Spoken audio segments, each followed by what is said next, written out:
Do you work on improving your processes before a technology transition, before you invest in new tools or an upgrade?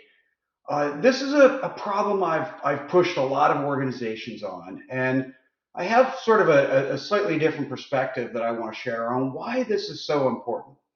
Um, I used to talk a little bit about an analogy of moving. Right? If you're going to move from one house to a new house, why would you spend a lot of time improving it? But if you don't know when you're going to move, you just think you might, well, why put it off? Go ahead and make the improvements you need. But fundamentally, this analogy is really about investment. It's about spending. And continuous improvement of a process, of course, sometimes it takes some capital, some spending, but that's not really what we're talking about. We're talking about the effort in which we put into that improvement.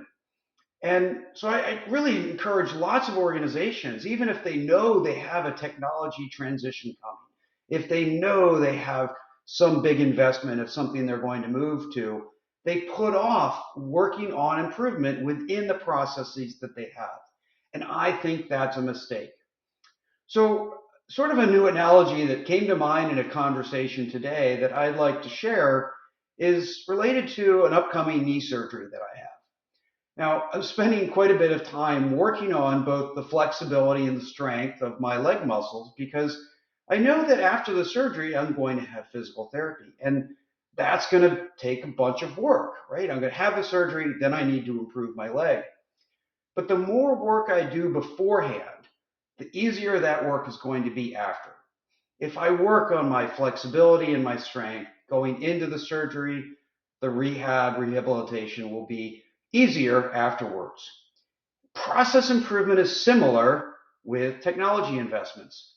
If I work on improving my processes, I am building up the understanding of cause and effect, what works and what doesn't. I'm building up the skill, practice, and capability as a team of improving our processes.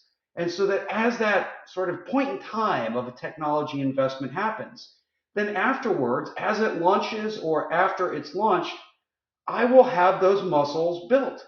I will have that momentum that I can carry into post transition. And so, if for no other reason, building up the muscles, the understanding, the intellectual curiosity, and doing it together as a team, as an organization, will make your post technology transition that much better. So I share this as a way to help people understand why it's so important to continue to work on their improvement, even when they have a pending technology transition they're working on. So I hope this analogy and this key point resonates with some of you.